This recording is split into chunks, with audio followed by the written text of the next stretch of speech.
وقل جاء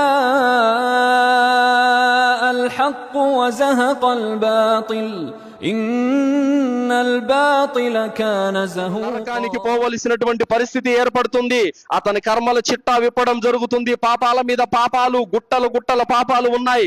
అతనికి భయంకరమైనటువంటి శిక్ష పడుతుంది. ఆ శిక్ష పడే రోజున ఆ పరలోక కష్టాల నుండి తప్పించడానికి, ఆ నరకం నుండి రక్షించడానికి, ఆ అల్లా పట్టు నుండి కాపాడటానికి నీ తండ్రి రాడు, నీ తల్లి రాదు, నీ కూతురు రాదు, నీ కొడుకు రాడు, నీ భార్య రాదు, నీ బిడ్డలు కూడా రారు, ఎవ్వరూ రారు సోదరులారా. కానీ ఒకటి మాత్రం వస్తుంది, నేనున్నాను, నువ్వు భయపడవద్దు అని కాపాడటానికి. ఏంటది? ఖురాన్. ఖురాన్ వస్తుంది. ప్రవక్త ముహమ్మద్ సల్లల్లాహు అలైహి వసల్లం వారు అన్నారు, ఇఖ్రాఉల్ ఖురాన్ ఫఇన్నహు యఅతి యౌమల్ ఖియామతి షఫియల్ అస్హాబి. తీర్పు దినం రోజున ఖురాను సిఫారసు చేస్తుంది. ఎవరైతే భూలోకంలో ఉండగా తనను పారాయణం చేశారో, తనను విశ్వసించారో, తనను ఆచరించారో అలాంటి వారి కోసం తీర్పు దినం రోజున, నీ తండ్రి పట్టించుకోని రోజున, నీ తల్లి పట్టించుకోని రోజున, నీ బిడ్డలు పట్టించుకోని రోజున, నీ యొక్క కుటుంబీకులు పట్టించుకోని రోజున ఖురాన్ నిన్ను పట్టించుకుంటుంది. నేనున్నాను నీ కోసం అని చెప్పి ముందుకు వస్తుంది.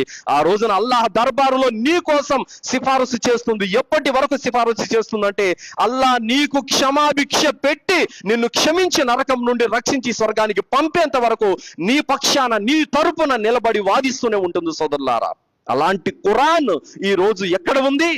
మసీదులలో బూజుకొట్టుకుపోతుంది, మన ఇళ్లలో కబోర్డ్లలో బూజుకొట్టుకుపోతుంది, మన హృదయాల్లో లేదు సోదరులారా. ఏ ఖురాన్ అయితే నువ్వు కష్టాల్లో ఉన్నప్పుడు, పరలోకపు యొక్క శిక్షకు గురయ్యే టైంలో నిన్ను రక్షిస్తుందో ఆ ఖురాన్ నువ్వు విడిచిపెట్టేశావు. కావున ఖురాన్ మన పాలిట లాభదాయకం కావాలంటే మనం ఖురాన్ చేతపట్టాలి, ఖురాన్ చదవాలి. ఖురాన్ చదవకపోతే ఖురానే నీ మీద ఫిర్యాదు చేస్తుంది. అల్లాహ్ తాలా ఖురాన్ లో అంటున్నాడు, వకాల రసూల్ యా రబ్బి ఇన్న కౌమి ఇత్తఖదు హాదల్ ఖురాన్ మహ్జూరా.